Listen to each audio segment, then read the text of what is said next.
Asibingelele bafowethu Emzweleni Media. Hawu madoda, hawu ngivakashelwe inkulu, ngivakashelwe ikhulu, ngivakashelwe angazi ngingachaza ngithini kodwa nje mfowethu kuba noMzothule Shembe kuyinto enkulu kimi mfowethu. Nayo into ebalekile mfowethu ukuthi abantu abazi ukuthi uMzothule Shembe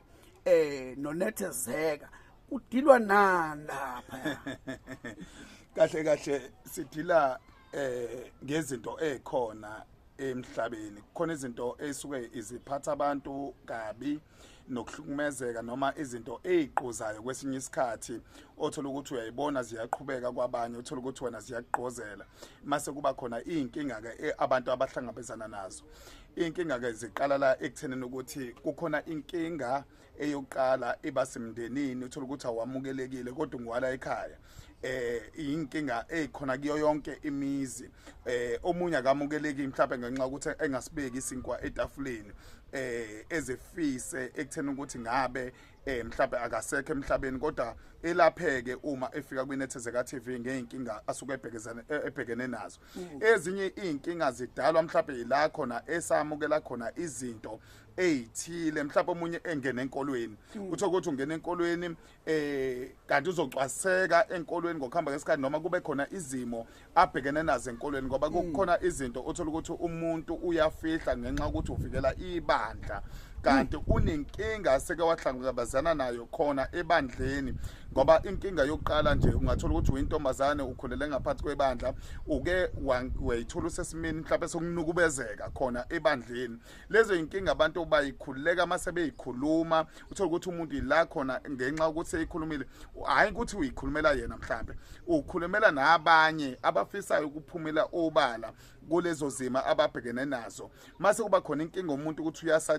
usatshiswa ngenkinga ethile, uthola ukuthi leyo nto iyamudla, ayidli yena yedwa, idla nabanye abantu abasemaceleni kodwa yena ngokuphumela kwakhe obala kulaphekana laba abantu abasemaceleni. Mase kuba ke isimo ke umuntu abhekena naso emhlabeni, ungaba nenkinga yokuthi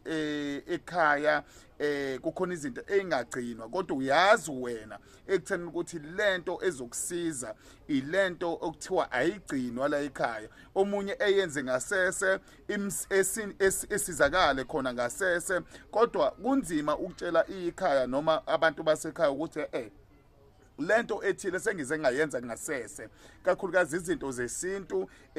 ziyabalimaza abantu abaningi nokungamukeleki mhlawumbe nokuthi wena ukhonza phi, kungani ukhonza kulelo bandla, uthola ukuthi ekhaya kukhonza kwelinye ibandla. Ezinye zeinkinga eziba khona emndenini, uthola ukuthi umuntu usehamba eseyinhlwa nje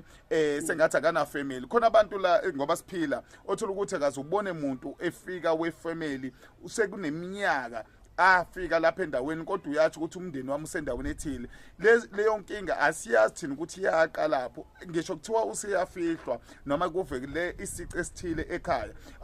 ayitshelwa leyo family ngenxa yokuthi asazi thina futhi akakhulumi ngaye, kanti inkinga enkulu isemuva. Neza semndenini inkinga kukhona lezi imbambathwayo kuthiwa lento ayiphelele emndenini ngoba kuthiwa ayiphelele emndenini kanti lowo muntu eyenzeke kuyena iyamudla leyo nto futhi leso silonda asipholi. Lowo muntu ke kuyadingakala ukuthi kwesinye isikhathi ukuthi eyikhulume leyo nto, ekwazi ukulapha nabanye abakuleyo nto noma kuleyo nkinga. Izona izinto esibhekana nazo kwiNethezeka TV.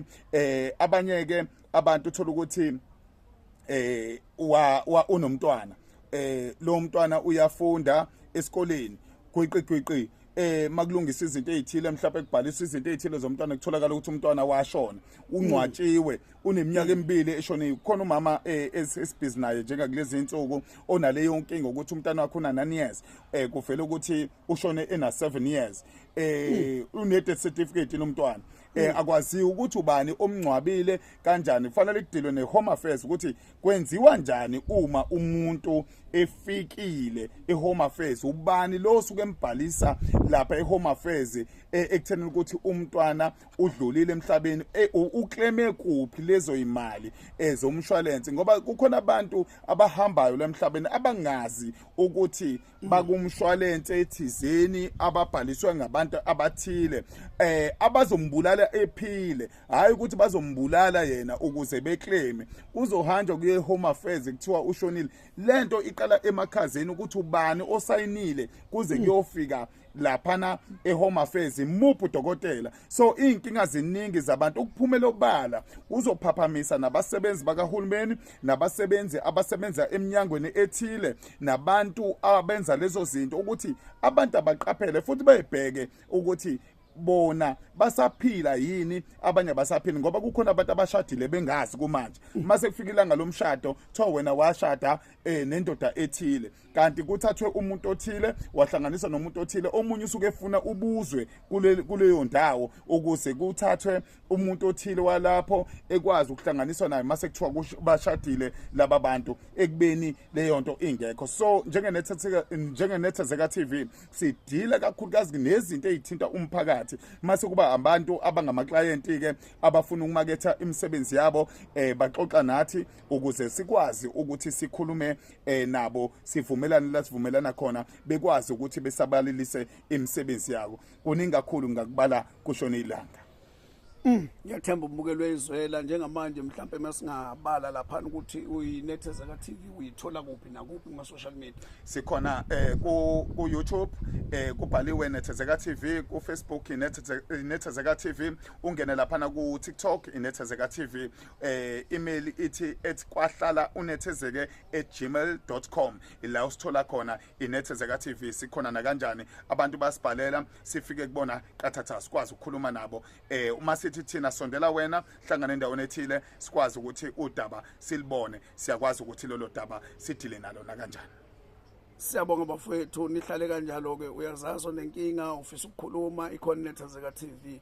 yonke indawo uyayithola njobe seshilo nje bafowethu ngeke kodwa ngikuyeke umuntu omkhulu ukuthi uyibongele ngendlela engisuke ngikwazi uyibongela ngayo okay yabona namhlanje ngikwimizweleni media abantu futhi engingakhohle ukuthi abakwazi ukuthi besubscribe bekufollowe nawe ziningi izinto oyithintayo siyabonga kakhulu ekuthenini ukuthi ukwenze lokho nokuthi usebenzele umphakathi ngoba sisebenzele umphakathi sibuyisele emphakathini kuningi kakhulu bakwethu khona izifo ezikhona emhlabeni uma bengakunaki nasebhedlela uyafika uxoxe sikwazi ukudlulisa eminyangweni ethile noma kube khona umsamariya olungileyo noma udokotela othile ozosukumela udaba lakho ekwazi ukusondela ethi cha uzokusiza lokho mina ke igama ngingumzothule ngokashembe isibongo kumafafuke njengedangabani samba nesamba umgosi angalala maqedo lala bafowazane kunokwathi isikhundla khundla othi mawuvimba ngala uthi usungale ngumkhovu oyiphayo madakeni oyishaya sankentela kusikobode la khala masoka into mbathatha bayidonsela empahleni umphedle mane umama omkhulu kisigaqa siphodo ongaphathwa ngaphezulu thina golikana ngoba zonke into mzikundile hande manje cije mamba cije umshololo ntombi simbele nyekanqathinya seklemoto nobone namajuba amabelesha ingoma phansi kwentaba yezulu kunomakofu umkhondo odokwe nebindi ngithumile lapho wafa mina iphinde idibane ayike tanko